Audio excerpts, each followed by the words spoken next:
Bismillahirrahmanirrahim. Assalamu alaikum.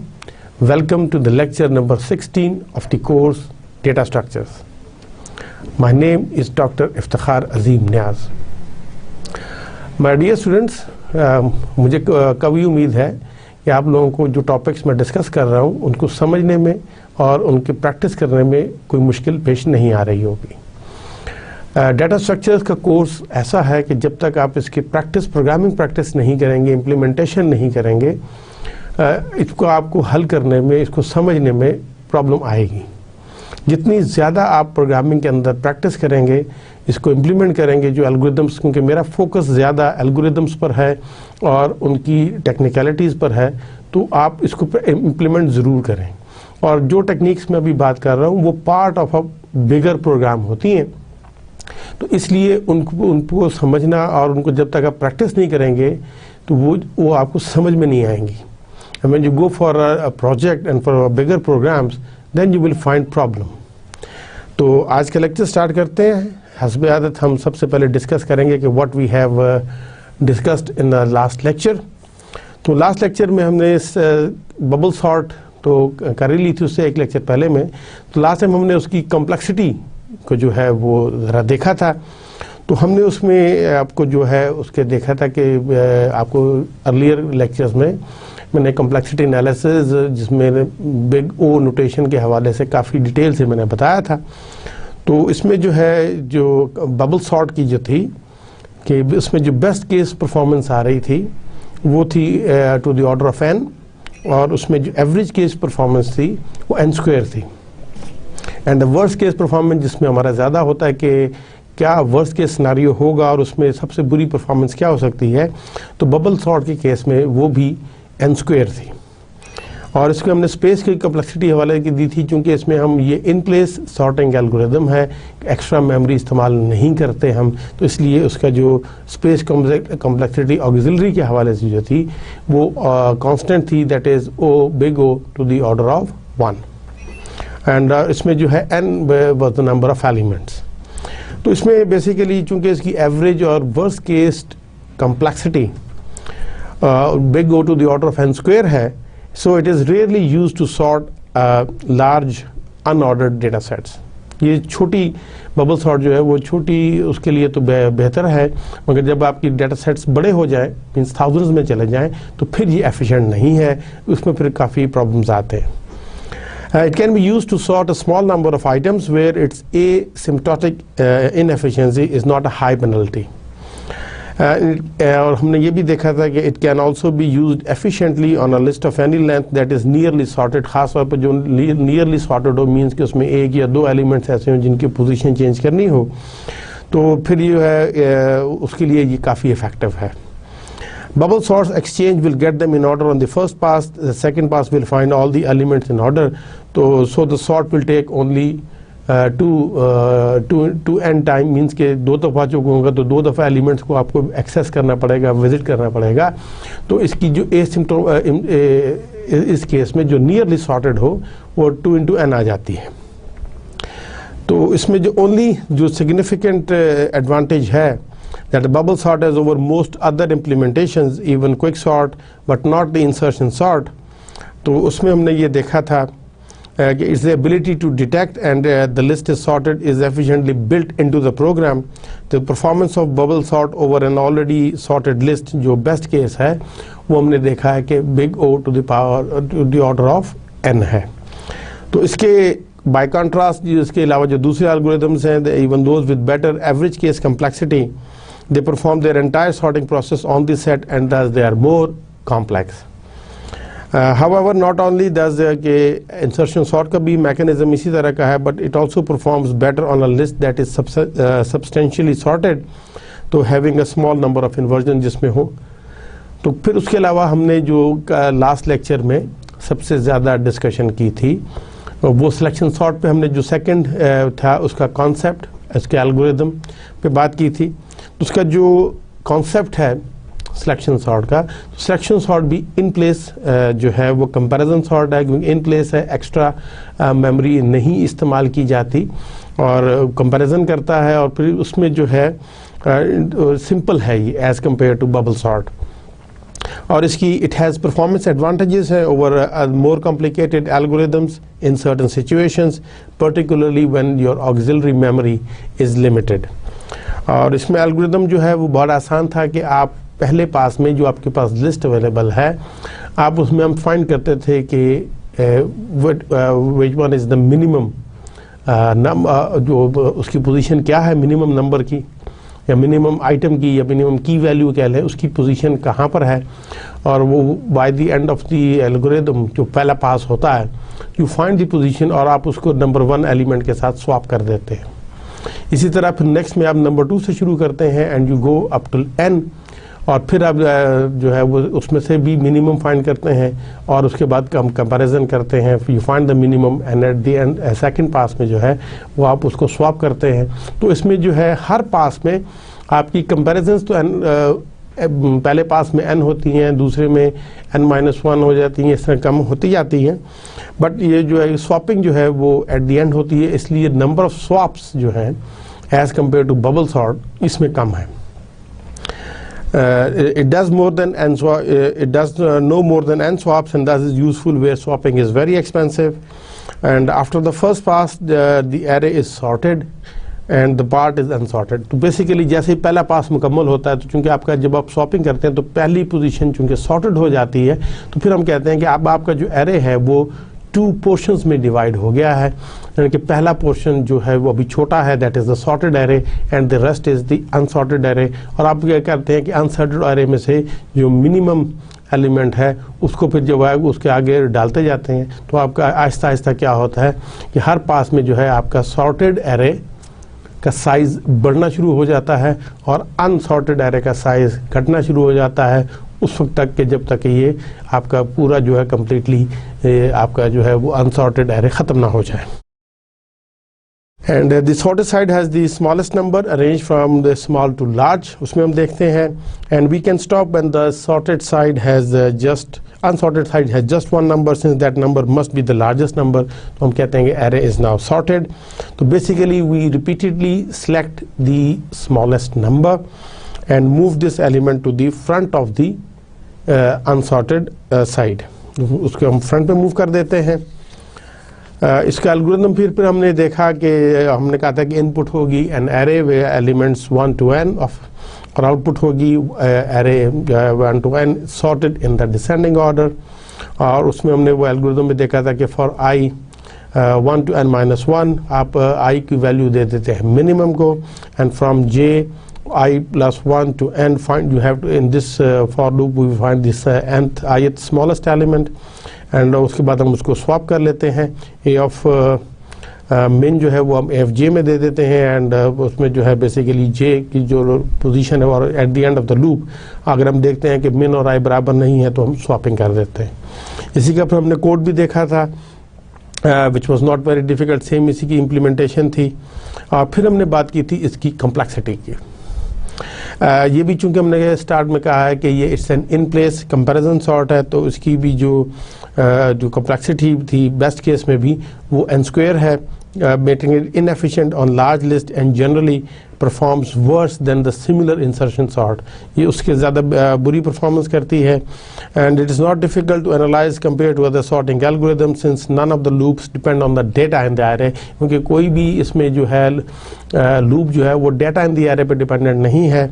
और selecting the lowest element requires scanning all the n elements and this takes n-1 comparisons and then swapping it into the first position। और इसी तरह हम जो है वो फिर हम नेक्स्ट टाइम जो है वो स्कैन करते हैं n-1 को एलिमेंट्स एंड सो ऑन। तो इसका हमने देखा था कि इसके जो comparisons आपके आ रहे थे वो n² आ रहा था, and each of these scans require 1 swap for n-1 elements, so the final element is already in place। तो इसका जो था बेस्ट केस परफॉर्मेंस जो थी वो n² थी, एवरेज केस परफॉर्मेंस भी n² है, एंड वर्स्ट केस परफॉर्मेंस भी n² है। और इसमें जो वर्स्ट केस इसका जो स्पेस कॉम्प्लेक्सिटी है in the case of total जो तमाम एलिमेंट्स होने चाहिए तो वो on the order of n है, और ऑक्सिलरी में इसको सिर्फ एक चाहिए where n is the number of the elements. फिर हमने एक तीसरी भी जो थी इंसर्शन सॉर्ट उसको किया, तो ये it is now not as slow as bubble sort and it is easy to understand।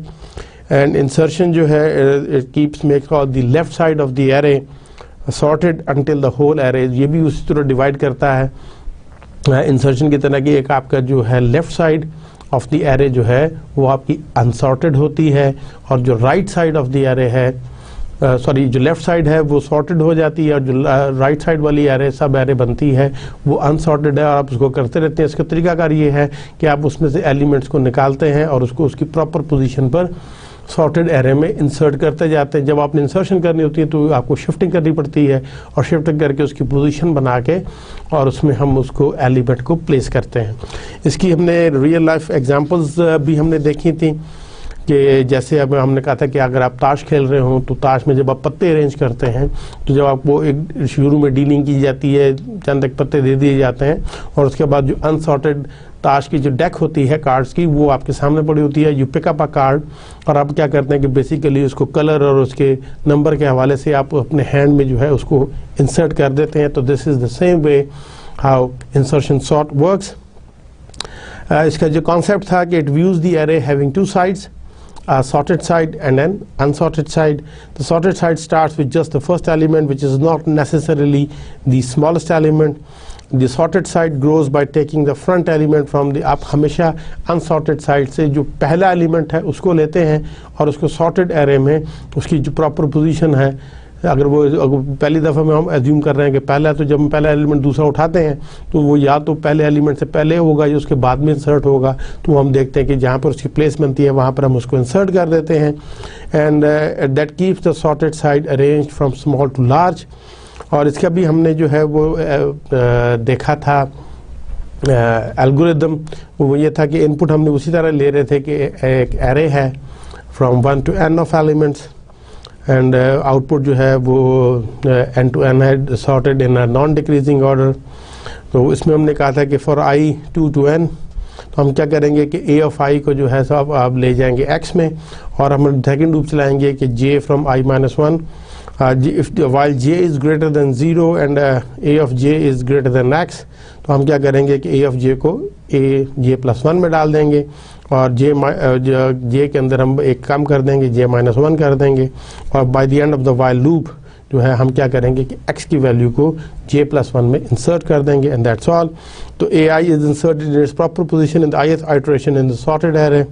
तो इन द ith स्टेप हमने देखा था the elements from index 1 minus 1 down to I minus 1 down to 1, they are scanned, each time comparing AI with the elements at the correct position, and in each iteration an element is shifted one position up to a higher index.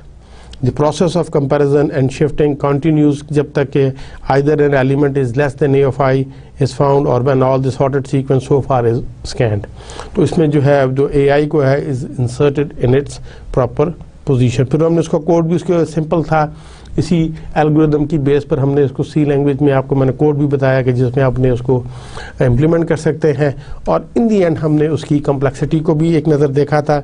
इसमें जो है best case performance जो है वो O in the order of n है, average case n square है, और worst case performance भी n स्क्वायर है। इसकी जो वर्स्ट केस स्पेस कॉम्प्लेक्सिटी है वो टोटल के केस में क्योंकि n एलिमेंट्स लाजमन होने चाहिए इन प्लेस है, तो ये भी O to the order of n है, और ऑक्सिलरी कांस्टेंट है, मींस के आप सिर्फ एक एलिमेंट चाहिए जहाँ पर आपने इसको टेम्परेरी तौर पर रखना होता है, where n is the number of the elements. It's relatively simple and easy to implement. ये इसके एडवांटेजेस हैं, बट इसकी जो डिसएडवांटेजेस हैं कि it is still inefficient for large lists. तो that was the complexity of insertion sort, और उम्मीद है कि ये चीज़ें आपको बखूबी क्लियर होंगी। तो आज हम स्टार्ट करते हैं आज का लेक्चर।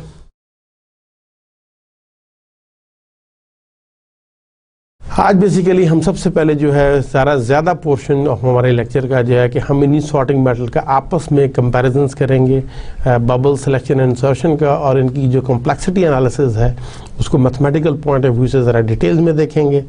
और इसके बाद एक नया will introduce a new concept शायद विच इज़ रिकर्शन, क्योंकि अगर आपको याद हो कि 2 लेक्चर्स पहले जब मैंने आपको सॉर्टिंग का स्टार्ट किया था तो उसमें मैंने आपको बताया था कि वी विल डिस्कस 6 जो है sorting methods, bubble, selection, insertion, heap, और merge sort and the quick sort. उसके अलावा भी 5-6 और भी मेथड्स हैं, रेडिक्स सॉर्ट है, शेल सॉर्ट है, बकेट सॉर्ट होता है, टिम सॉर्ट है वगैरह की उनकी जो है इम्प्लीमेंटेशन कम है, तो हम इस कोर्स में अब इतनी ज़्यादा नहीं देखेंगे। मगर क्योंकि बाकी जो 3 मेजर हमने अभी देखनी है, that is merge sort, quick sort and heap sort, तो वो जो है उनमें एल्गोरिदम में उनके जो है वो रिकर्जन का जो कि इस्तेमाल है, तो इट्स हाई टाइम कि हम सबसे पहले रिकर्शन के कॉन्सेप्ट को अच्छी तरह समझ लें, so that when we move on towards those sorting techniques, तो वो हम जो है वो उसको फिर अच्छे तरीके से समझ पाएंगे। तो आज हमारे जो मेन 2 टॉपिक्स रहेंगे, that is the comparison of the sorting methods and the recursion. Sorting problem में अभी चूंकि कंपैरिजन करना है, तो हम इनपुट देखते हैं कि बेसिकली आपका कोई भी सॉर्टिंग प्रॉब्लम हो, इनपुट आपका सीक्वेंस ऑफ n नंबर्स होता है, A1, A2, A3, A4, A5, A6 so on up till A of n। और आपकी जो आउटपुट में बेसिकली आप परमुटेशंस होती हैं। Reordering means A1 dash, A2 dash, A3 dash, A4 dash, A5 dash so on, हम इसको लेके जाते हैं up till AN dash of the input sequence such that कि आपका जो A1 डैश है वो लेस देन और इक्वल टू होता है A2 डैश के, और A2 डैश जो है वो लेस देन और इक्वल टू होता है A3 डैश के, और A3 जो है वो लेस देन और इक्वल टू A4 डैश होता है, और A4 डैश लेस देन और इक्वल टू A5 डैश, और इस तरह ये कंटिन्यू करता है कि वे आपका जो है वो less than equal to n-1 dash आ जाता है, और फिर आपका विच इज़ लेस देन और इक्वल टू AN डैश। इस तरह इसकी आउटरिंग करनी होती है कि आपका पहला एलिमेंट दूसरे से स्मॉलर होगा या उसके बराबर होगा, दूसरा एलिमेंट तीसरे एलिमेंट से स्मॉलर या उसके बराबर होगा, और इस तरह चलता जाएगा, और सबसे आखिर में nth एलिमेंट सॉर्ट होकर आ जाएगा। स्ट्रक्चर ऑफ द डेटा अगर हम देखें तो usually the number of the sorted are part of the collection of the data called a record. हमने कहा था नॉर्मली इसको हम रिकॉर्ड्स कहते हैं, and each record contains a key which is the value to be the sorted key and which is the value to be sorted। तो ये जो है एग्जांपल ऑफ अ रिकॉर्ड है कि उसमें हम ये कहते हैं कि एक जो एलिमेंट है वो की होगा जिसकी बुनियाद पर वो सॉर्टिंग होगी, और उसके अलावा उस रिकॉर्ड में बाकी डेटा भी हो सकता है। एग्जांपल्स हमने कहा था कि जैसे अगर हम स्टूडेंट का रिकॉर्ड लेते हैं तो उसमें जो उसका रजिस्ट्रेशन नंबर है जो नॉर्मली यूनिक होता है, दैट कैन बी अ की। जो है आपका एम्प्लॉय में एम्प्लॉय नंबर हो सकता है, पाकिस्तानी के केस में है जो आपका पासपोर्ट नंबर है, या CNIC computerised national identity card number, that can be unique. और इसी तरह अगर आप किसी बैंक में जाएंगे तो जो बैंक अकाउंट नंबर आपको दिया जाता है वो यूनिक होता है। उसके अलावा आपका जो है उसमें बैंक अकाउंट के हवाले से बहुत सारी इंफॉर्मेशन होती हैं। बैंक अकाउंट का नंबर होता है, उसके बेनिफिशरीज होते हैं, अकाउंट होल्डर्स हैं, उसमें स्टार्टिंग बैलेंस है, बेतहाशा उसमें हो सकता है। तो की इज़ बेसिकली द value या item on the basis of which we will perform some kind of sorting, and note that when the keys must be rearranged, the data associated with the keys must also be rearranged। ये time consuming है, मगर आपको record को क्योंकि उसके साथ साथ रखना होता है, उसमें नहीं होना होता, तो इसमें जो है बाज़ दफ़ा we can use pointer can be used instead of the list। Space consuming भी जब आप पॉइंटर यूज़ करेंगे तो फिर आपके साथ जो है वो स्पेस भी कंजम्पशन आ जाएगी। एक दफ़ा फिर हम देखते हैं कि why we should study the sorting algorithms. तो there are variety of situations that we can encounter कि do we have randomly ordered keys हैं तो तब हमें सॉर्टिंग करनी पड़ती है। आर ऑल कीज़ डिस्टिंक्ट, अगर डिस्टिंक्ट हैं तो फिर भी हमें सॉर्टिंग करनी पड़ती है इजी रेफरेंस के लिए। How large is the set of keys to be ordered, तो वो भी हमें देखना पड़ता है। And when you need guaranteed performance, तो तब भी हमें ये देखना पड़ता है कि सॉर्टिंग में टाइम कितना लगेगा, क्योंकि sorting is a fundamental operation in computer science. And various algorithms are better suited to some of this situations, तो वो हम इसीलिए जो है वो उनको थोड़ा सा देखेंगे। आज हम उसका कंपैरिजन भी करेंगे। थोड़ी सी डेफिनेशंस को रिवीजन करवा देते हैं। Internal sort means the data to be sorted is all stored in the computer's main memory, means RAM के अंदर होगा, और external sort में some of the data to be sorted might be stored in some external slower device, such as आपकी hard disk है या magnetic tape है या flash memory वगैरह में भी हो सकती है। In place sort जो है, the amount of extra space you require to sort the data is constant with the input size, जितनी भी input size उसके लिए वो constant रहती है, वो in place sort के लिए। तो वो भी हमने देखा था कि जैसे अब आपने बताया था कि auxiliary के हवाले से वो O to the constant है, 1 है, तो हम उसको कहते हैं कि that is a constant। Stability का भी एक इशू है। स्टेबल सॉर्ट जो है preserves the relative order of records with equal keys. जैसे हम ये एक वो ले रहे हैं कि एरन है, उसका 4 है, फिर ग्रेड ए हो सकता है, कोई ये उसका टेलीफोन नंबर है और ये उसका कोई it can B an address. तो हम इसको देख रहे हैं कि जब आप इसको फर्स्ट की पे सॉर्ट कर रहे हैं तो फर्स्ट की जो है काइंड ऑफ यूनिक है। तो आप ये देखेंगे सॉर्ट इन द फर्स्ट की में उसने जो है वो उसको सॉर्ट किया, तो ये स्टार्ट्स विद एरन जो कि ए है, एंड्रयूज, फिर बैटल, फिर चैन, फिर फॉक्स, उरिया, कासी, कनागा, रोडे, कुली। तो ये आप देखेंगे उस हिसाब से A B C F G के और आर क्यू ये अल्फ़ाबेटिकली सॉर्ट हो गया, और उसके हिसाब से ये आपने देखें रिकॉर्ड्स को उसके साथ ही रखना है। ये sort the file on second की, अगर आपने ये सेकंड की के ऊपर इसको जब इसकी हमने सॉर्टिंग की तो बेसिकली हमने ये देखा कि ये तो सॉर्ट हो गया 1 1 2 3 3 3 3 और 4, मगर जो पहला क्या थी record with the key value 3 are not in order, क्योंकि ये इसके ऊपर सॉर्ट नहीं हुई ये फर्स्ट की। तो ये हम दैट मीन्स हम ये देखते हैं कि स्टेबल जिस सॉर्टिंग टेक्निक से किया गया है well it keep the relative records stable और नॉट। और अगर हम यहाँ देखेंगे तो यहाँ पर अगर हम ये देखें तो ये नंबर 3 पे जो था वो सबसे पहले अगर रिलेटिव ऑर्डर होता तो ये नंबर 3 पे एंड्रयूज था, तो एंड्रयूज रखना चाहिए था, और उसके बाद 3 पे फूरिया था तो फूरिया को नंबर 2 होना चाहिए था, और फिर कनागा एंड देन रोड तो फिर होना चाहिए था। मगर हम यहाँ पे देख रहे हैं कि ये ऑर्डर उसने प्रिजर्व नहीं किया। तो अगर कोई ऐसी सॉर्टिंग एल्गोरिदम्स हैं जिसने ये इस तरह से भी किया तो हम वो कहते हैं कि दैट जो है sorting technique is not stable. तो सिलेक्शन सॉर्ट को हम एक दफ़ा फिर रिवाइज कर लेते हैं कि इसका आइडिया क्या है। आइडिया है कि find the smallest element in the array. हम इसको एरे पे अप्लाई करते हैं क्योंकि आपको जो नंबर ऑफ इनपुट्स जो है वो फिक्स होनी चाहिए। We will exchange it with the element in the first position जो भी होगा, और उसके बाद बेसिकली अब जब आप एक्सचेंज कर लेंगे तो आपका एक जो है जो फर्स्ट एलिमेंट है वो आपका सब एरे बन जाएगा सॉर्टेड, और जो 2 से लेके n एलिमेंट्स जो होंगे that becomes the unsorted array. फिर आप क्या करेंगे, जो unsorted array you will find the second smallest element and exchange it with the element in the second position. जब हम सेकंड पोजीशन पर करेंगे तो आपके जो पहले 2 एलिमेंट्स हैं ये आपका बना देंगे सॉर्टेड एरे, एंड 3 से लेके 3 4 5 element up till the nth element that will remain the unsorted array. And you will continue until the array is sorted, that is for n-1 की, क्योंकि जब n-1 कीज पर करेंगे तो nth ऑटोमेटिकली सॉर्ट हो जाएगी। You will use the current position to hold the current minimum to avoid large scale movement of keys। अगर आप करंट पोजीशन को मेंटेन नहीं रखेंगे जब मूवमेंट करेंगे तो जो बाउंड्री है between the sorted and unsorted array तो उसको अगर आप करंट पोजीशन को होल्ड करेंगे मेंटेन करेंगे then it will be quite easy to shift and replace। Otherwise जो है वो आपको मूवमेंट ऑफ कीज जितनी ज़्यादा करनी पड़ेगी कि that can be a problem.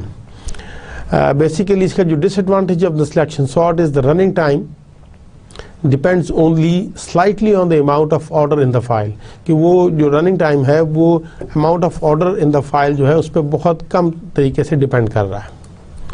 Example में हम इसको देखते हैं कि ये हमने एक एरे लेते हैं फॉर 8 एलिमेंट्स, और इसको हम पहले पास में हमने जब देखते हैं कि इसमें we will find the smallest one, तो वी विल स्टार्ट विद 8 और हम अज्यूम करेंगे कि this will be the smallest element, और क्या करेंगे कि इसको साथ हम कंपेयर करते जाएंगे और उसको सबस्क्रिप्ट देखेंगे कि which one is the minimum.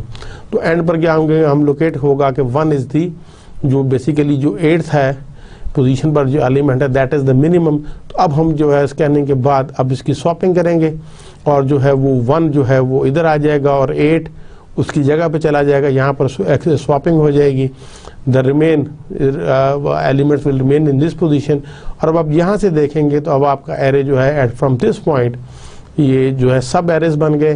तो this one is the sorted side and these are the unsorted array, ये अनसॉर्टेड एरे है। फिर हम क्या करेंगे कि अब यहाँ से हम बेसिकली ये इसको मेंटेन करना शुरू होंगे। अब हम सेकंड पास में एज्यूम करेंगे कि दिस इज़ द मिनिमम और इसकी पोजीशन के हवाले से हम इसमें से फाइंड करेंगे कि which one is the minimum. अगर इससे कोई छोटा है तो इसमें हम देखेंगे तो नंबर 2 जो है वो जो के 5th पोजीशन पर है that is in the minimum. तो हम अब इसकी स्वैपिंग करेंगे। तो जब स्वैपिंग करेंगे तो ये 4 2 की प्लेस पर आ जाएगा, 2 इसकी प्लेस पर आ जाएगा।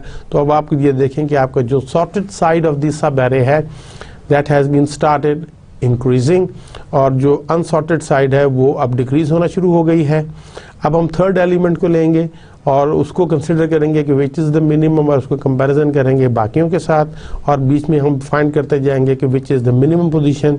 तो हम देखेंगे कि जो यहाँ पर एलिमेंट है नंबर 3 जो कि है वो सबसे मिनिमम है। अब हम इसकी स्वैपिंग करेंगे, 3 6 की जगह चला जाएगा और 6 जो है वो 3 की जगह आ जाएगा। और फिर हम देखेंगे अब इसको हम मिनिमम कंसिडर करेंगे और हम जब करेंगे तो ये 4th जो है वो नज़र आ जाएगा। तो अब हम इसकी स्वैपिंग करेंगे। तो नाउ दी एरे विल, अभी आपको सॉर्टेड एरे बड़ा होना शुरू हो गया, अनसॉर्टेड कम होना शुरू हो गया। हम फिर एजम्पशन ये लेंगे कि 9th जो है वो आपका सबसे मिनिमम एलिमेंट है और इसको रख के हम जब कंपैरिजन करेंगे तो 6 विल फाइंड आउट कि ये सबसे छोटा एलिमेंट है। हम इसकी स्वैपिंग कर देंगे तो ये अब आपको सॉर्टेड साइड बढ़ गई। अब ये अनसॉर्टेड है। अब ये n-1 में जब हम करेंगे तो ये 8th जो है वो आपका वो होगा और उसको जब हम स्वैपिंग करेंगे तो ये इस तरफ पहुंच जाएगा एंड दैट मीन्स कि अब आपका एरे जो है वो सॉर्टेड पोजीशन में आ गया है। अगर हम ये नोट करें तो इस एरे में 1 2 3 4 5 6 7 एलिमेंट्स थे और हमने n-1 तो 6 1 2 3 4 5 6 पासेस में वी फाइंड आउट ये दी array is in the sorted order. तो ये अब ये देख लें कि अब आपका एरे इस तमाम में सॉर्ट हो गया है। और अगर आप वैसे भी करना चाहें तो ये इसको विदित मैंने तो यहाँ पे तो इसको हम मैक्सिमम ये कह सकते हैं कि n-1 पासेस में we can sort the array.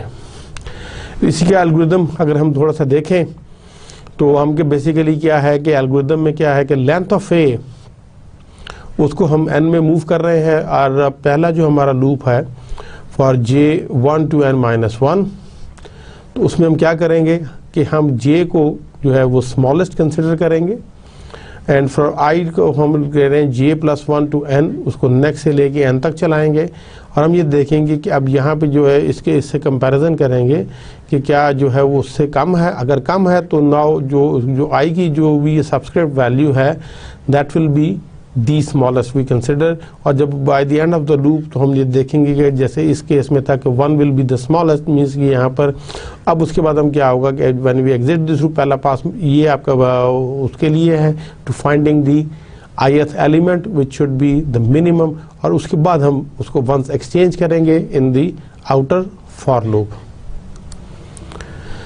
अगर हम इसको यहाँ पर थोड़ा सा देखें तो इसमें अगर आप ये देखेंगे तो ये जो आपके जो लूप चल रही है फ्रॉम i to n-1 तो ये आपकी फिक्स्ड है फॉर n-1 आइटरेशंस तो लाजमन होनी है।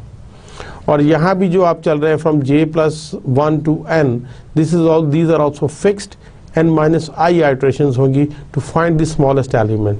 अगर हम इसकी कॉस्ट देखें तो इसकी जो है वो कॉस्ट 1 टाइम ये आपकी जो होगी और इसकी जो फॉर लूप है जिसने n टाइम्स चलना है ये जो स्मॉलेस्ट है ये n-1 टाइम्स चलेगा एंड ये जो आपकी फोर्थ वाली है ये from j1 to n-1 means n-j+1 इसकी समेशन हो जाएगी। ये भी आपका n-j टाइम्स होगा जो इसका कंपैरिजन है। ये भी आपका n-j टाइम जितने का कंपैरिजन होगा तो ये पॉसिबिलिटी है वर्स्ट केस में कि ये भी आपका n-j टाइम समेशन जो है फ्रॉम j1 to n-1 ये वो भी चलेगा। और जो एक्सचेंज है ये आपकी n-1 टाइम्स होगी। तो यहाँ से अगर हम ये देखें तो जिसकी जो टोटल है, तो अगर ये कांस्टेंट है प्लस इसका n है, ये इसके जो इन सारे तमाम स्टेप्स को अगर हम ऐड कर लें तो ये basically C1 C2n plus C3n-1 constants हम साथ लगा रहे हैं, और n-1 ये इनको जब समेशन करेंगे व्हेन वी वर्क आउट तो इसका जो ऑर्डर है वो n स्क्वायर कैलकुलेट होगा। अब यहाँ पर जो है ये आपकी वो उसके एक्सचेंज कंपैरिजन्स है बेसिकली, तो कंपैरिजन्स की भी आप कॉस्ट देख लें कि ये आ रही है। तो इसमें अगर हम ऑन द एवरेज देखें तो ये n²/2 जो है रफली इतने कंपैरिजन्स होंगे इसके। और यहाँ पे एक्सचेंज जो है वो चूँकि आउटर लूप इनर लूप से बाहर जाके हो रही है तो there will be approximately n exchanges. Approximately क्या हम कर रहे हैं, नियरली उसका ये हम कर रहे हैं। तो इसका अगर हम एनालिसिस करेंगे तो doing it the down by from i to 1 से लेके n-1 अगर हम समेशन कर ले n-i की, तो स्मार्ट वे क्या हो सकता है कि I do one more comparison when I is equals to n-1, तो 2 होगा जब when I is equal to n-2, तो so on up till n-1 when I is equals to 1। तो हम इसको ये कह सकते हैं कि we will when summation k from 1 to n-1 summation of k that will be equal to n into n-1 over 2, और which is belongs to the power of order of n square।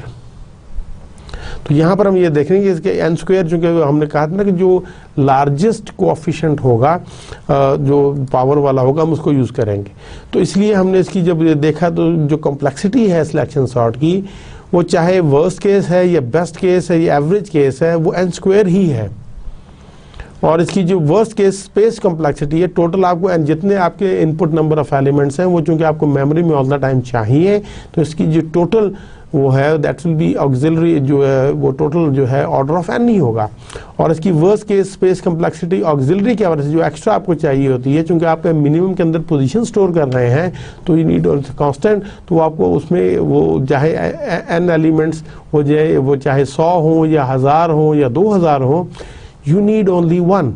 तो इसलिए उसको वो constant रहेगी, that doesn't depend on the number of input elements. Bubble sort को भी अब इसी तरह हम थोड़ा सा डिटेल में देखते हैं।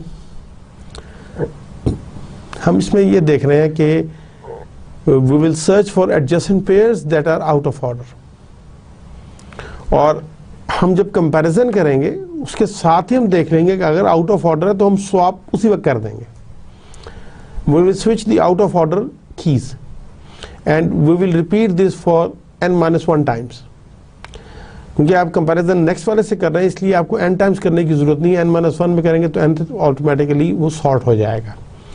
तो आफ्टर द फर्स्ट आइटरेशन क्या होगा, तो उसमें आपका जो लास्ट की है इज गारंटीड, अगर हम इसको सेंडिंग ऑर्डर में कर रहे हैं तो is guaranteed to be the largest. तो बेसिकली आपके जो फर्स्ट पास होता है, during the first pass the largest element in the list is basically bubbled up towards the end of the list, या उसको हम कहते हैं it sinks towards the end of the list। ठीक, वो आपको वो शिफ्ट होगा, इसमें कंपैरिजन शिफ्टिंग बहुत ज्यादा होती है। And if no switches are done in an iteration तो वी कैन स्टॉप। तो हम इसका मतलब अगर कोई आइटरेशन नहीं हुई, it means the array is already sorted. Idea क्या है कि we will repeatedly pass through the array from 1 to n, swap adjacent elements that are out of order. जैसे अगर हम इसका और इसके साथ कंपैरिजन करेंगे तो हम उसी वक्त स्वैप कर देंगे, 4 को इधर ले जाएंगे, 8 को इधर ले जाएंगे, फिर 8 को 6 से कंपेयर करेंगे और क्या होगा कि फिर 6 इधर आ जाएगा, 8 इधर आ जाएगा। 8 और 9 को कंपैरिजन करेंगे, यहाँ पर स्विचिंग नहीं होगी क्योंकि ऑलरेडी सॉर्टेड। फिर 9 को 2 के साथ कंपेयर करेंगे, अब 2 छोटा है तो 2 इधर आ जाएगा, 9 इधर चला जाएगा। अब उसके बाद जब 9 और 3 का कंपैरिजन करेंगे तो 3 इस तरफ आ जाएगा, 9 इस तरफ चला जाएगा। और जब इसको 9 को 1 के साथ करेंगे तो ये 1 इधर हो जाएगा और 9 यहाँ पर है, 9 इधर आ जाएगा। तो अब ये देखें by the end of the first pass, तो हमने इतनी स्वैपिंग करने के बाद जो आपका नंबर 9 था that has been bubbled up, यहाँ पर आ गया और 8 आपका जो हमने देखा वो यहाँ पर इस पोजीशन पर आ गया, बबल अप होके यहाँ पर आ गया। इट इज़ इस तरह ये चलता रहेगा कि जब तक ये 1 2 3 4 6 8 9 की सिचुएशन में ना आ जाए, और ये हम इसको रिड्यूस करना शुरू कर देंगे।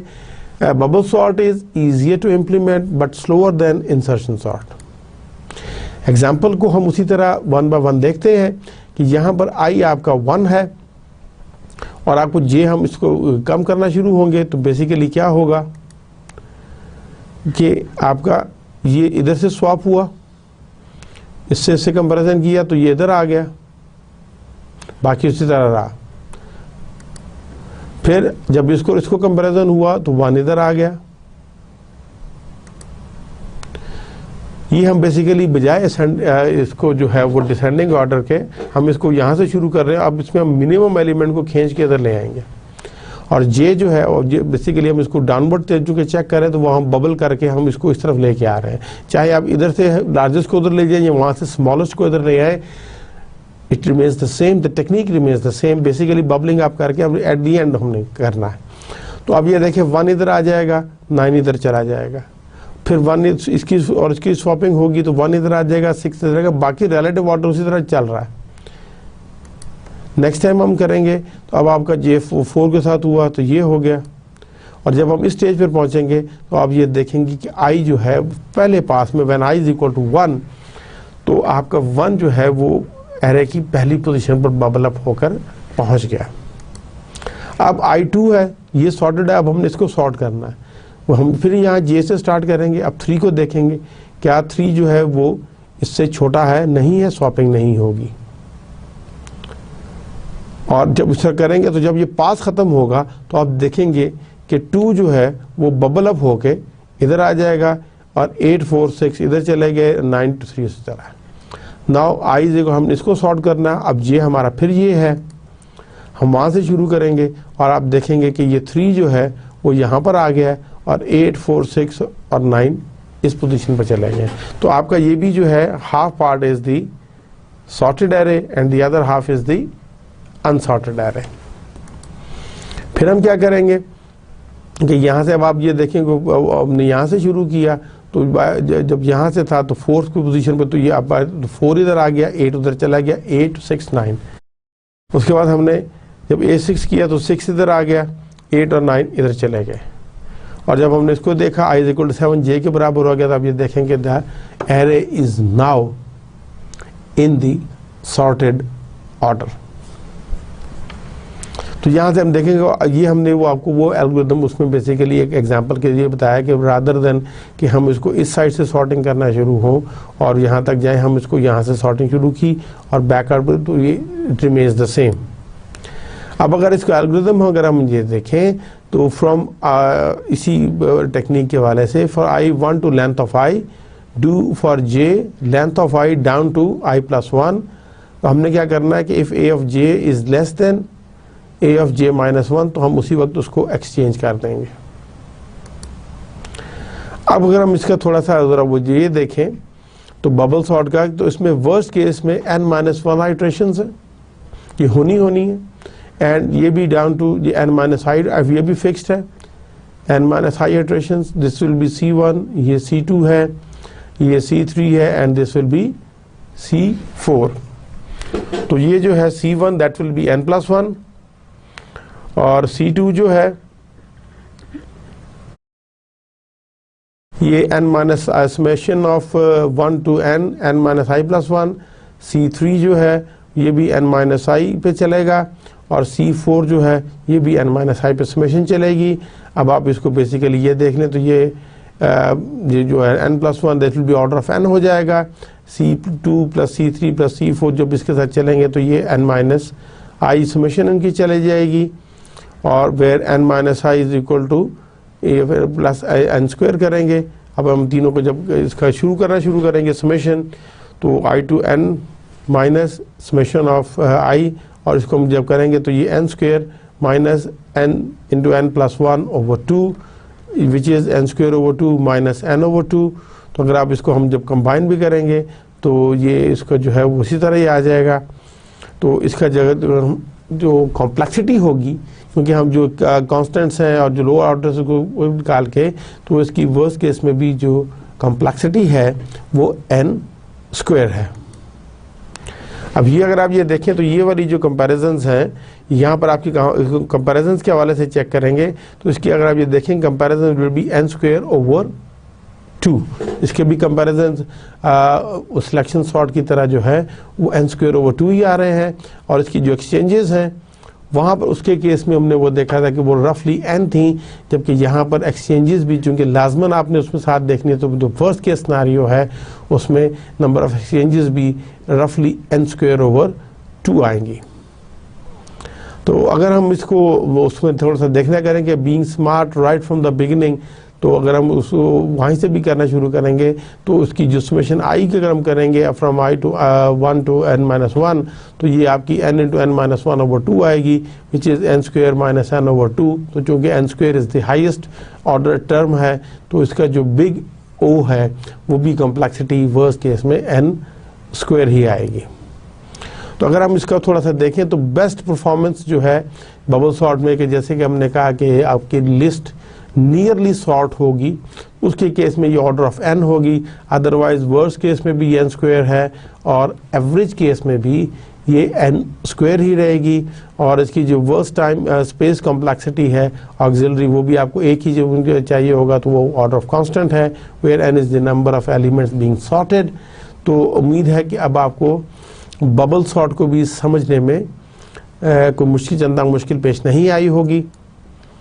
अब हम तीसरी इंसर्शन सॉर्ट को भी थोड़ा सा देखते हैं। आइडिया है कि like sorting a hand of playing cards, जैसे कि मैंने शुरू में एग्जांपल दी थी कि you start with an empty left hand. अगर आपके पास का जो है ताश के पत्ते जो है वो अनसॉर्टेड फॉर्म में एक डेक की सूरत में पड़े हैं, तो जब आप पहला पत्ता लेते हैं तो you put it in the position. उसके बाद जब सेकंड होता है उसको आप पहले पोजीशन के पहले कार्ड की रिलेटिव देखते हैं कि वो कलर वाइज, और उसके अगर सेम कलर के हैं तो वो पोजीशन वाइज उसको वहाँ पर आप इंसर्ट कर लेते हैं अपने हाथ में। फिर आप तीसरा कार्ड लेते हैं और देखते हैं कि उसकी प्लेस पहले से दरमियान में है, ये इस तरफ है, आप उसको वहाँ पर इंसर्ट कर लेते हैं। फिर आप चौथा कार्ड लेते हैं, उसको भी आप इसी तरह हैंड में इंसर्ट कर लेते हैं। So you start with an empty left hand and the cards facing down on the table. You remove one card at a time from the table and insert into the correct position in the left hand. You compare it with each of the cards already in the hand from left to right. The cards held in the left hand are sorted. These cards were originally the top cards of the pile on the table. अगर हमने ये जैसे देखना है कि already आपके हाथ में ये 6, 10, 24, 36 कार्ड्स हैं, तो अगर हमने 12 को करना है तो we need to make room for it by moving the first 36 and then 24। उसके बाद की प्लेस बनाकर हम इसको इसमें इंसर्ट कर देंगे। ये हमने देखें उसकी हम स्पेस बना रहे हैं, हमने 36 को इस तरफ मूव किया, हमने 24 को इस तरफ मूव किया और फाइनली हम उसको अंदर डाल देंगे। तो यहाँ पर अगर हम देखें इनपुट एरे में, तो ये अगर आपका 5, 2, 4, 6, 1, 3 है, तो एच ईच आइट्रेशन आपका क्या है, the array is divided into 2 सब एरेज। जो लेफ्ट सब एरे है वो सॉर्टेड होगा, जो राइट सब एरे है वो अनसॉर्टेड होगा। अगर हम यहाँ की एग्जांपल ले रहे हैं तो यहाँ पर अगर हमने 4 को मूव करना है तो 4 को हमने यहाँ पर लेके आना है, तो ये 5 को हम शिफ्ट करेंगे और 4 को यहाँ पर इंसर्ट करेंगे। अब अगर हम उसको स्टार्टिंग में देखें तो यहाँ से आपको 2 जो है वो इसकी जगह 5 से पहले आ जाएगा, वो शिफ्टिंग होगी, 5 इस तरफ आ जाएगा।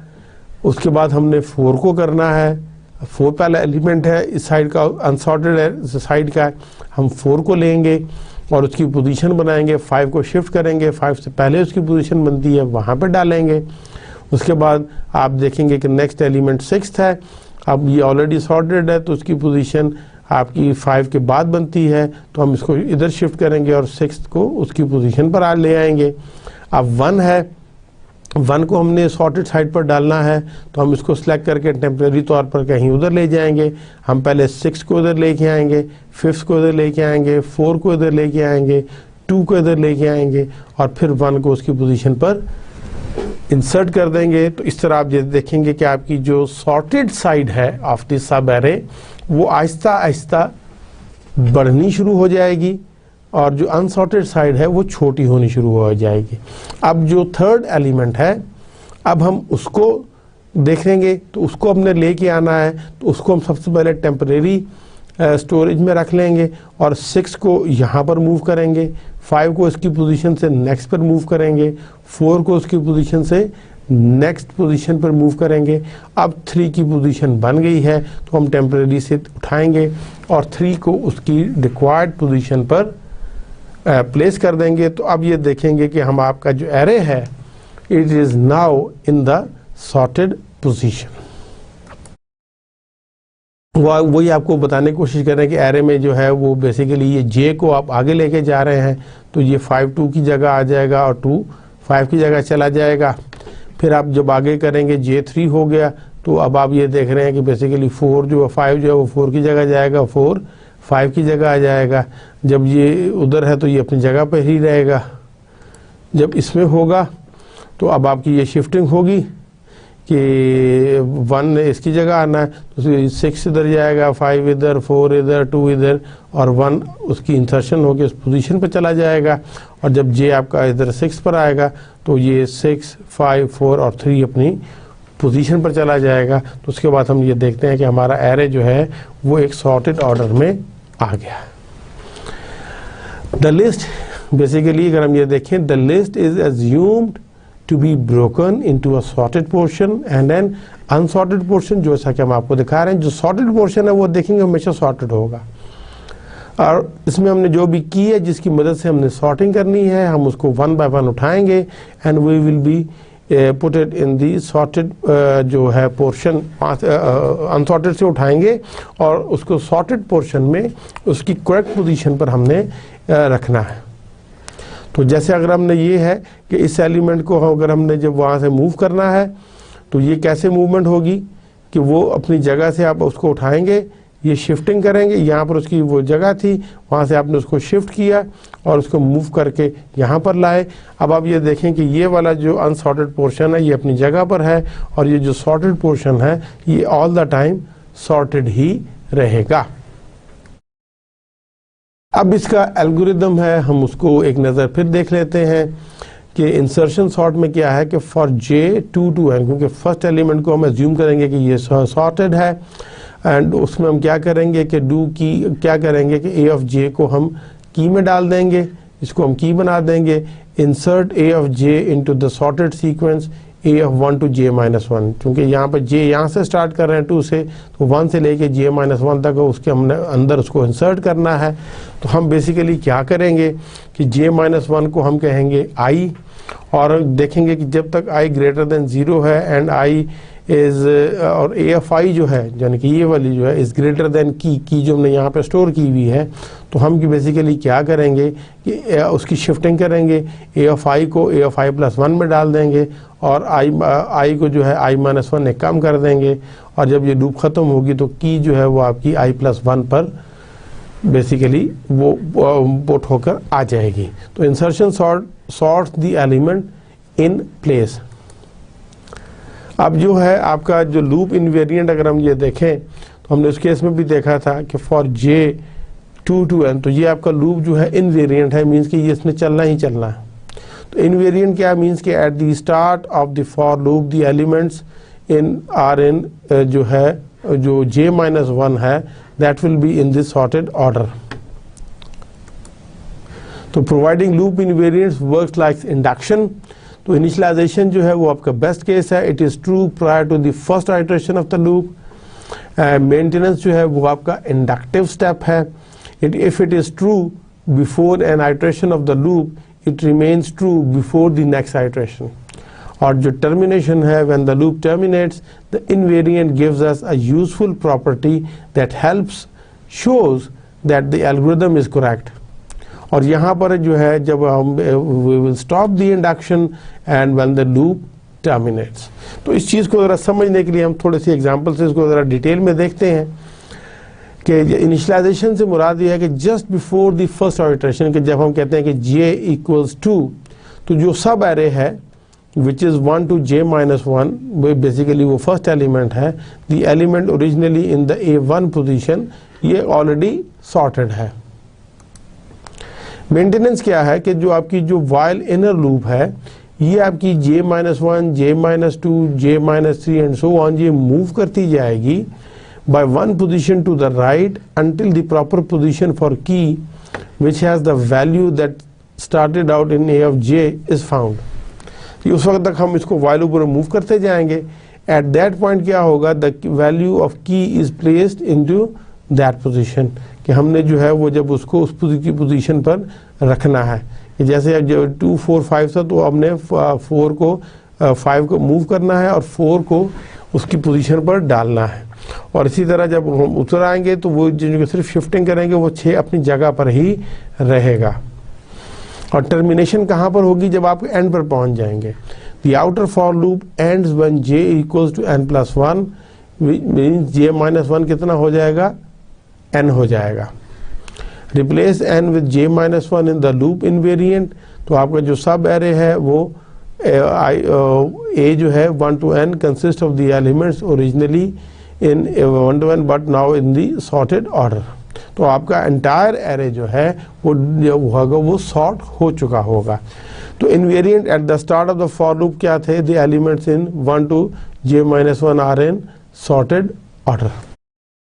तो एनालिसिस अगर हम इसका करें तो J2 इसका जो एल्गोरिथम है, तो यहाँ पर आप ये देखेंगे कि ये J2 फ्रॉम 2 to n जो है ये इसकी फिक्स्ड है n-1 iterations, they are fixed, ये होनी है।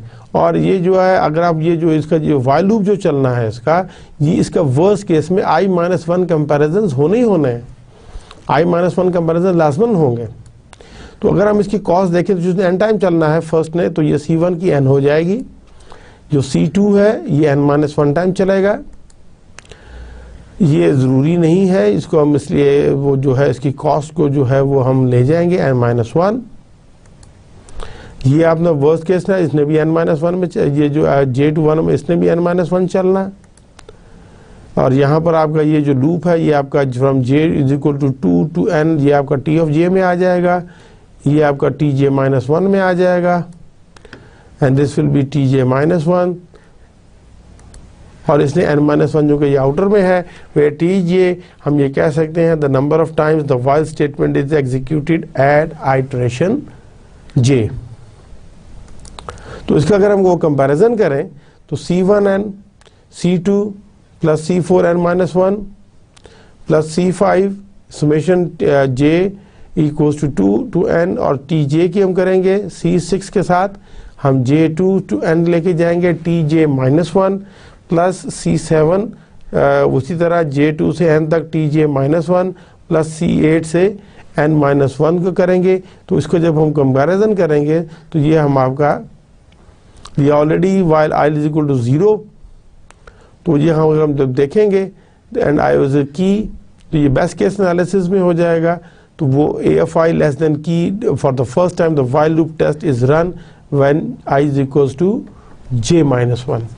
तो tj जब 1 हो जाएगा तो टोटल काउंट हमने जो देखा वो आप ये देख लेंगे कि लास्ट केस में भी वही आ रहा था, और इसमें भी जो है वो basically O to the order of n आ जाएगा, Cn n-1 n-1 ये समेशन जो है C8 वो भी n-1 है, और हम C1 C2 C4 C5 C8 इसको n पे ले जाएंगे प्लस दिस करेंगे, तो बेस्ट केस में an plus b which will be on the order of n आ जाएगा। वर्स्ट केस जो है keys are in the reverse order, तो उसमें आपको जो है you will have to do i-1 comparisons for each new key where i runs from 2 to n।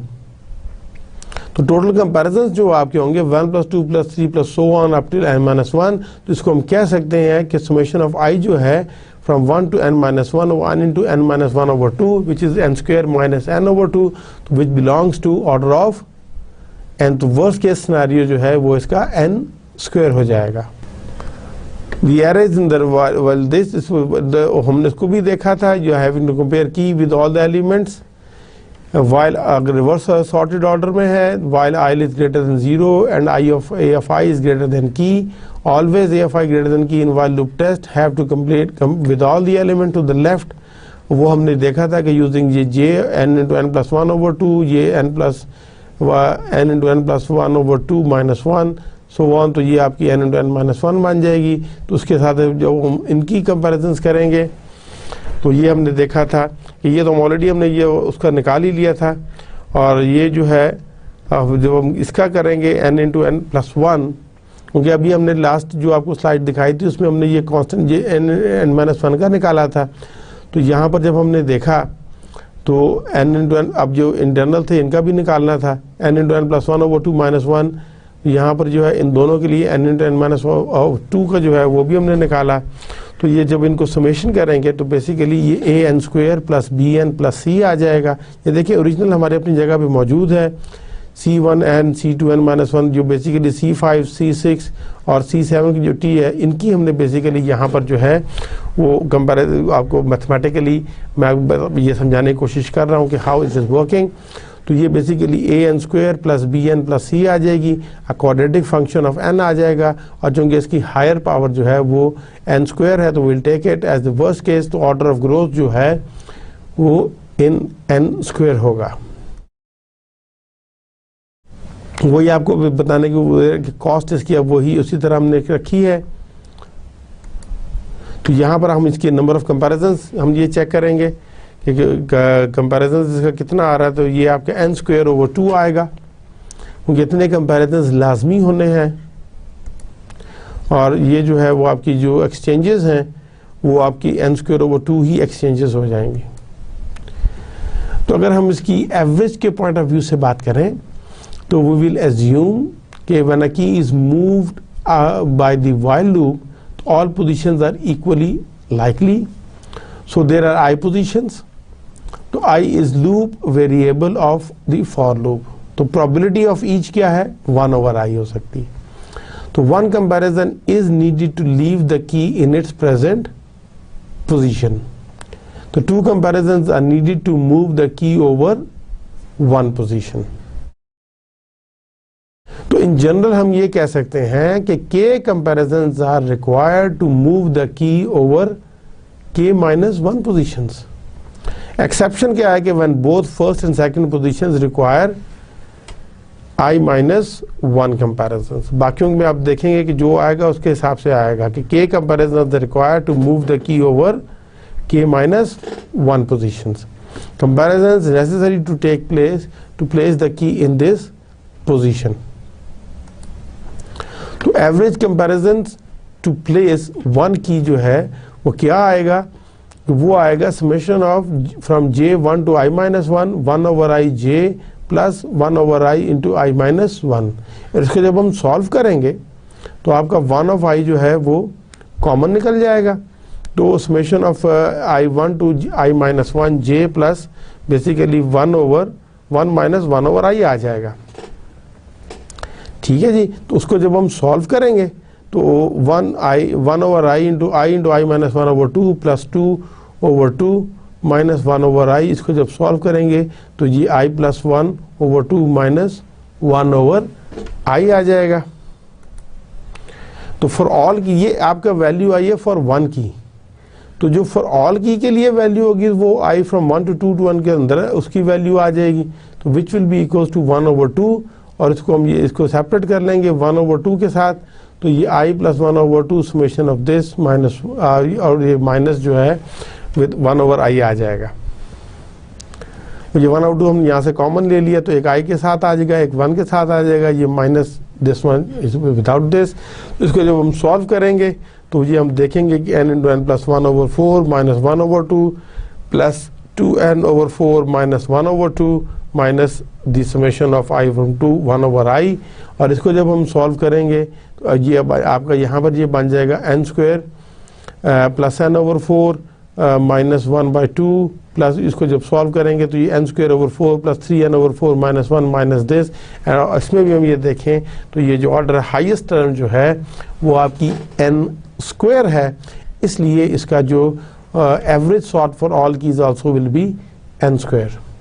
तो इसकी अगर हम जो कंप्लेक्सिटी ऑफ इंसर्शन सॉर्ट है for best case performance is O to the order of n है, average case और worst case performance इसकी जो है n स्क्वायर है, and worst case space complexity जो है ऑक्सिलरी इसकी कांस्टेंट है, where n is the number of elements being sorted and we need approximately n square over 2 comparisons and exchanges. अगर हम इसको एक उसमें नज़र में देखना चाहेंगे तो बबल की जो है वो best case O to the order n है, इंसर्शन की ऑर्डर है, और सिलेक्शन की तो हर केस में n स्क्वायर आ रही है, जबकि एवरेज केस में तीनों की जो है एवरेज कंप्लेक्सिटी वही आ रही है, n स्क्वायर में है, और वर्स्ट केस में भी ये स्क्वायर में आ रही है, और स्पेस कॉम्प्लेक्सिटी कांस्टेंट है इन ऑल द थ्री। ये आपको ये बताना चाह रहा था। अब हम थोड़ा सा इसको अगर हम उस हवाले से भी देख लें कि bubble sort is asymptotically equivalent in running time O(n square) to insertion sort in the worst case, but the algorithms they differ greatly in the number of swaps which are necessary, and experimental results have also shown that insertion sort algorithm considerably performs better even on the random list. तो अगर हम इन दो को आपस में देखें, insertion sort is always better than for bubble sort, and for these reasons many modern algorithm textbooks they avoid using the bubble sort algorithm in favor of insertion sort. अगर हम bubble sort also interacts poorly with the modern CPU hardware because it it requires at least twice as many writes as insertion sorts, twice as many cache misses, and asymptotically more branch mispredictions. Experiments of bubble sorting in Java they उन्होंने ये भी show किया है कि जो bubble sort है it is roughly 5 times slower than the insertion sort and 40% slower than the selection sort. Among average comparison अगर हम सिंपल देखें कंपैरिजन ऑफ सिलेक्शन सॉर्ट तो उसका जो सिंपल एवरेज केस है भी जो है वो ऑर्डर ऑफ n स्क्वायर है। Bubble sort almost always outperforms the bubble sort, selection sort जो है वो उसको आउट परफॉर्म करती है, but simple calculations show that insertion sort will therefore usually perform about half as many comparisons as selection sort, although it can be performed just as many as far fewer depending on the order the array was in prior to the sorting. So selection sort is preferable to insertion sort in terms of number of writes, तो जो है O to the order of n swaps versus O जो है n square swaps के हवाले से। अगर हम optimality analysis को एक नज़र देखें तो to discover an optimal algorithm we need to find an upper and lower asymptotic bound for a problem. So an algorithm which gives us an upper bound means the worst case for sorting cannot exceed n square because we have insertion sort that runs that fast. और lower bounds जो है उसके लिए आपको थोड़े से mathematical arguments भी देने पड़ते हैं, और उसको हम थोड़ा सा देखने की कोशिश करते हैं कि making mathematical arguments usually involves assumptions about how the problems will be solved. Invalidating the assumptions invalidates the lower bound. So sorting an array of numbers requires at least to the n times order हमें चाहिए because it would take that much time to rearrange a list that was rotated one element out of position. अगर आपका एक element भी out of position है तो आपको n times चलाना पड़ेगा। Assumptions जैसे हैं कि key must be moved one at a time, all key movement takes the same amount of time and the amount of time needed to move one key is not dependent on the number of inputs. तो आप ये basically ये देखेंगे अगर आपकी ये जो first है तो उसमें जो है बेसिकली आप ये देखें कि n keys must be moved, तो आपको जो है पहली पोजीशन को ऑर्डर में लाने के लिए आपको जो है वो n keys जो है they must have to be moved, तो इसका जो टाइम है एवरेज वो इससे कम नहीं हो पाएगा, ये आपको रोटेटिंग वन एलिमेंट। तो अदर assumptions भी हम ये देखेंगे the only operation used for sorting the list is swapping the two keys, only adjacent keys अगर need to be swapped, तो this is true for insertion sort and for bubble sort, but is it true for selection sort? What about if we search the remainder of the list in reverse order? तो ये भी हमें कुछ चीज़ें देखनी पड़ेंगी। तो अब उम्मीद है मुझे कि आपको जो है ये कॉन्सेप्ट जो है कंपैरिजन इनका बड़ी अच्छी तरह समझ में आ गया होगा। इन्वर्जन्स की बात कर लेते हैं कि suppose we are given a list of elements L of size n, तो let I and J be chosen such that जो है वो आपका आई जो है is greater than equal to 1 less than equal to J, J is less than equal to 1। तो अगर आपने एल ऑफ जो है I is greater than L of J then the pair I J is an inversion. जैसे अगर हम इसमें देखें तो ये इन्वर्जन है और ये इन्वर्जन है और ये और 8 इन्वर्जन है, 10 और 8 भी इन्वर्जन बनती है, मगर 5 और 6 इज़ नॉट एन इन्वर्जन। तो इस हवाले से भी देखा जा सकता है। तो मैक्सिमम जो आपकी इन्वर्जन्स आएंगी, the total number of pairs जो हैं वो आपके वो n और 2 की परमुटेशन करेंगे तो n into n minus 1 over 2 आएगा। तो this is the maximum number of inversions in any list. तो exchanging adjacent pair of keys remove at most 1 inversion है। तो the only inversion that could be removed is the possible one between the red and green जो है वही हमने करनी है। The relative position of the red जो है and blue areas has not changed, no inversion between the red की and the blue area have been removed. So the same is true for the red key and the orange area, and the same analysis can be done for the green key swapping अगर आपने adjacent उसको pairs को करना है। तो lower bound का argument हम कह सकते हैं कि a sorted list has no inversions, a reverse ordered list has the maximum number of inversions, means n square inversions होंगी। A sorting algorithm must exchange n square adjacent pairs to sort a list, and a sort algorithm that operates by exchanging adjacent pairs of keys must have a time bound of at least n square। इसलिए हमने जो lower bound पर देखा तो वो n square ही आ रहा है। तो lower bound for average one there are n factorial ways to rearrange a list of n elements, and we will recall that a rearrangement is called a permutation, and if we reverse a rearranged list, every pair that used to be an inversion will no longer be an inversion। तो by the same token हम कह सकते हैं कि all non-inversions become inversions। तो there are हमने देखा था कि n into n minus 1 over 2 inversions in a permutation and its reverse। तो assuming that all n factorial permutations are equally likely है, there are n into n minus 1 over 4 inversions in a permutation on the average। तो the average performance जो है of a swap adjacent pairs sorting algorithm will be n square, वो भी उतना ही आएगा। अब हम बात करेंगे आज के हम दूसरे टॉपिक की which is recursion। तो आई होप कि आपको जो है वो कंपैरिजन बड़े अच्छी तरह और उसका मैंने आपको मैथमेटिकल प्रूफ भी देने की कोशिश की है। तो we start now the next topic is the recursion.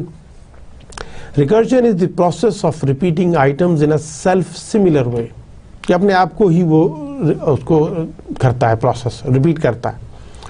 For instance when the surface of two mirrors are exactly parallel with each other, the nested images that occurs are a form of infinite recursion। अगर आपके जो ये बाज़ दफ़ा अगर आप किसी barber shop पर जाएं तो आपके फ्रंट पे भी मिरर लगा होता है, आपकी बैक पे भी दीवार पे लगा होता है, और अगर उनकी अलाइनमेंट अगर वो ठीक हो जाए, एग्जैक्टली पैरेलल पर आ जाए, तो यू विल सी कि नेस्टेड इमेजेस उसमें अकर होना शुरू हो जाएंगे। And the term recursion has a variety of meanings specific to a variety of disciplines। Arranging उसका जो है लिंग्विस्टिक में जो है उसके मीनिंग है, लॉजिक में है, कंप्यूटर साइंस और मैथमेटिक्स में it has a different meaning. तो अगर इसको हम कॉन्सेप्ट को देखें तो in computer science a class of objects और methods they exhibit recursive behaviour when they can be defined by two properties. वो टू प्रॉपर्टीज क्या है कि एक सिंपल बेस केस या केसेस होगा and a set of rules होंगे which reduce all other cases towards the base case। एक simple base case होगा, बाकी सेट ऑफ रूल्स उसको रिड्यूस करेंगे towards the simple base case. For example the following is a recursive definition of a persons ancestor, कि once parents जो है आप किसी एक बंदे के जो पेरेंट्स हैं वो एक उसके एंसेस्टर होते हैं, ये बेस क्लास है। तो the parent of one ancestor are also one ancestor, ये जो है वो एक एंसेस्टर के अपने जो पेरेंट्स हैं वो भी किसी और के एंसेस्टर्स हैं। तो इससे आपका ये रिकर्शन स्टेप शुरू हो जाता है। फिबोनाची सीक्वेंस बड़ा मशहूर है, is a classic example of recursion के फिब 0 इज 0 बेस केस है, फिब 1 इज 1 बेस केस है, मगर जो ऑल आपके इंटीजर्स ग्रेटर देन 1 होंगे तो वो फिब ऑफ n जो है वो बेसिकली पिछली जो दो टर्म है n-1 और n+n-2 उन दोनों को ऐड करेंगे तो वो आपको उससे नेक्स्ट का निकल आएगा। तो इसी तरह बहुत सारे आपके many mathematical axioms They are based upon recursive rules. For example, the formal definition of the natural number in set theory follows that if 1 is a natural number and each natural number has a successor which is also a natural number, so by this base case and recursive rule one can generate the set of all natural numbers. One आपका natural number है और हर natural number has a successor, और जो उसका successor होगा वो भी एक नेचुरल नंबर होगा. तो इस रिकर्सिव रूल की मदद से आप सेट ऑफ नेचुरल नंबर्स को जनरेट कर सकते हैं. रिकर्शन इन ये आपको मैं दिखाना चाह रहा हूँ कि मैंने कहा in screen recording program where the smaller window contains a snapshot of the entire screen. तो ये देखें रिकर्शन में आपको वही चीज़ें तमाम एंड तक वो नज़र आती जाएंगी. मैंने कहा था मिरर्स भी अगर आप पैरेलल रखें तो इसी तरह की रिकर्शन आपको वो नज़र आना शुरू हो जाएगी कि वो एंड तक जा रही है. तो it is a method where the solution to a problem depend on solutions to smaller instances of the same problem. And this approach can be applied to many types of problems and is one of the central ideas of computer science. The power of recursion जो है evidently lies in the possibility of defining an infinite set of objects by a finite statement. और इसी तरह हम कह सकते हैं in the same manner an infinite number of computations can be described by a finite recursive program. Even this program contains no explicit repetition, तो हम उसकी मदद से भी कर सकते हैं.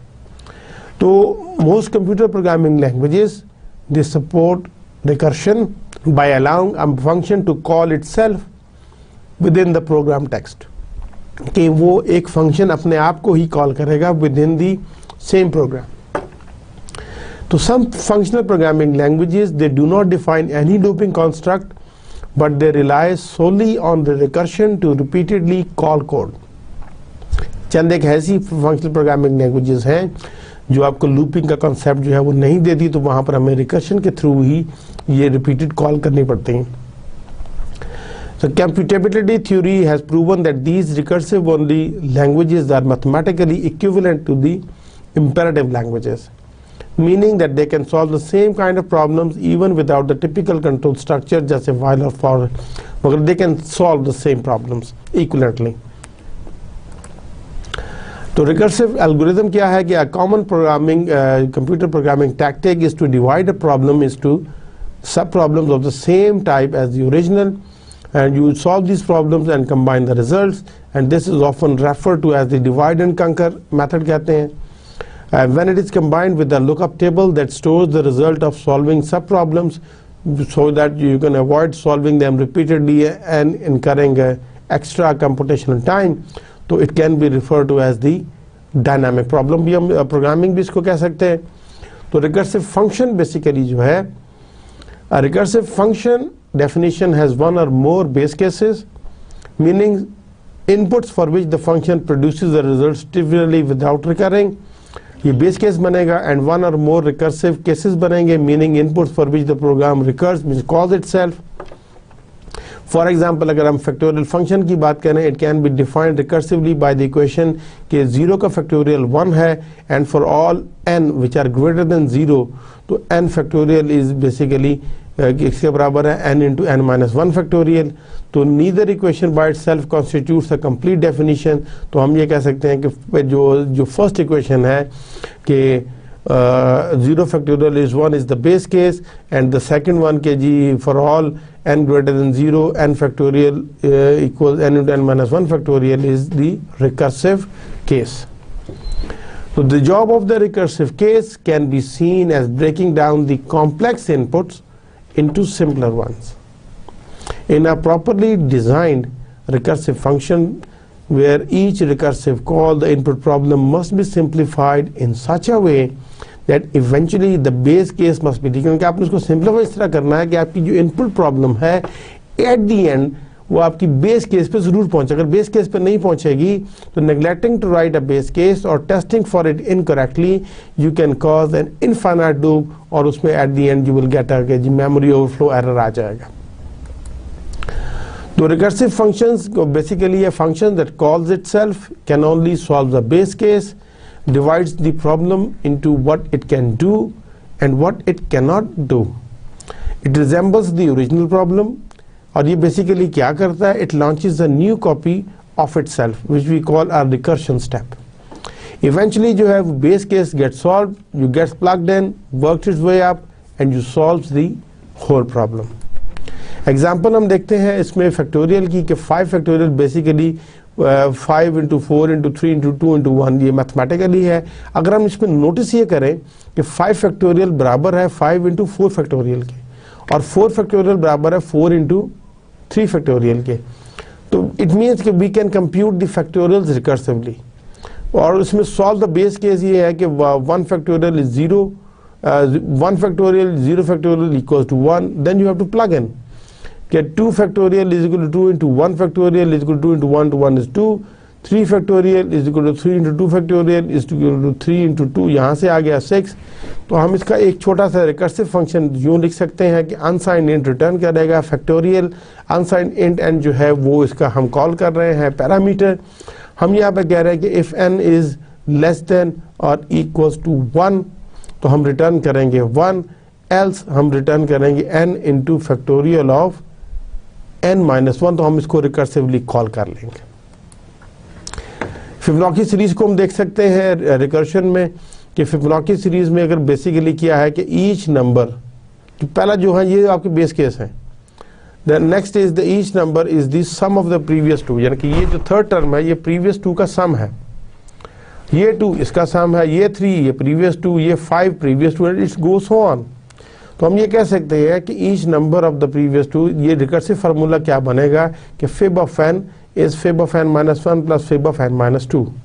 तो यहाँ पर अगर हम इसको लिखेंगे तो ये आपका बेस केस आ जाएगा long Fibonacci long n, if n equals 0 और n इक्वल्स 1 ये बेस केस है, तो you will return n, else you will return Fibonacci n minus 1 plus Fibonacci n minus 2।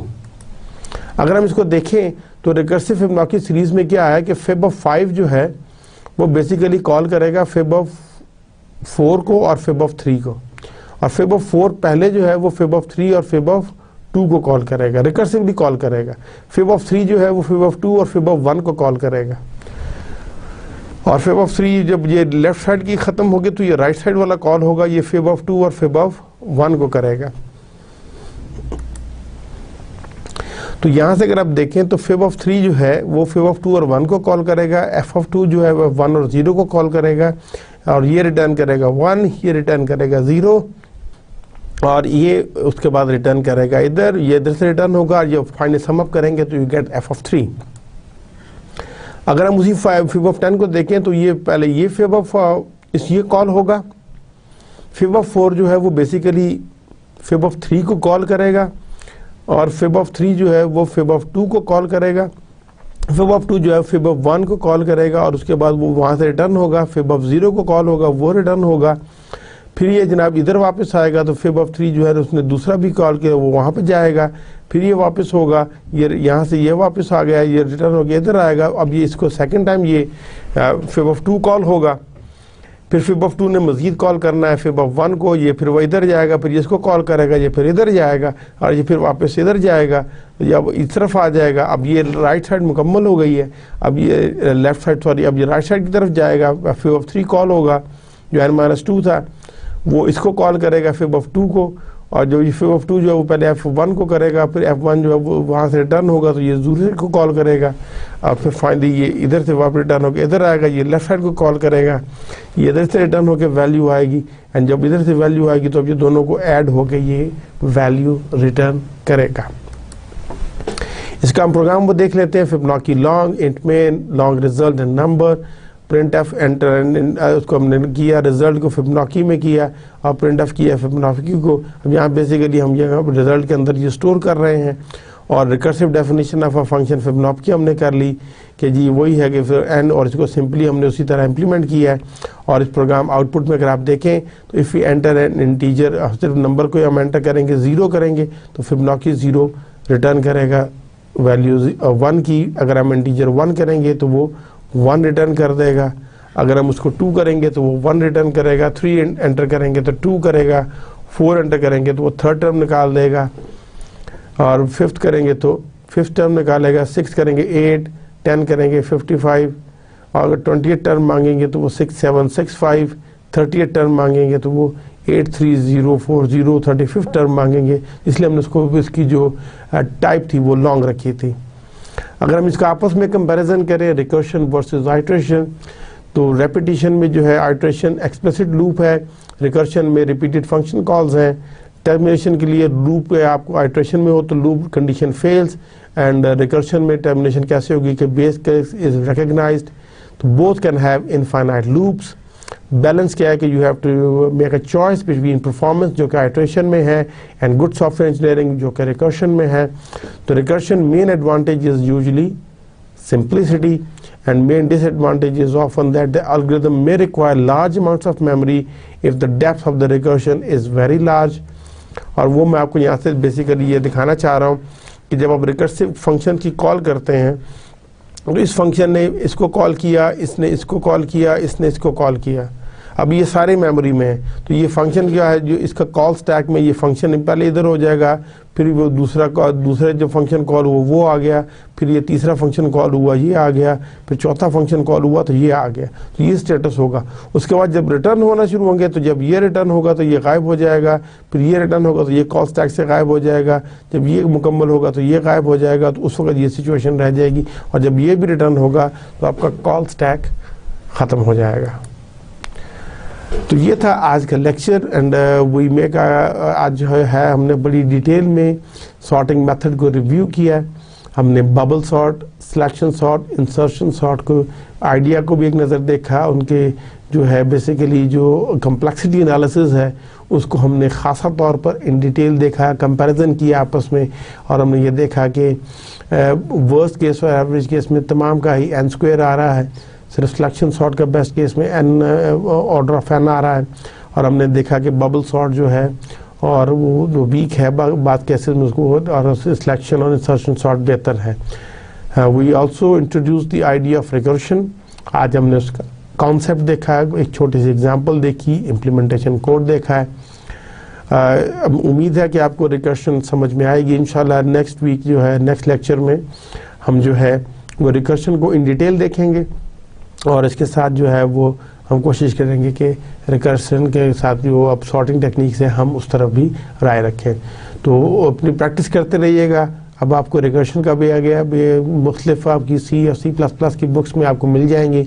You can solve a lot of problems using recursion. अभी आप उसको हवाले से practice करें। इंशाल्लाह अगले लेक्चर में फिर मुलाकात होगी, तब तक के लिए इजाज़त दीजिए। अल्लाह हाफ़िज़।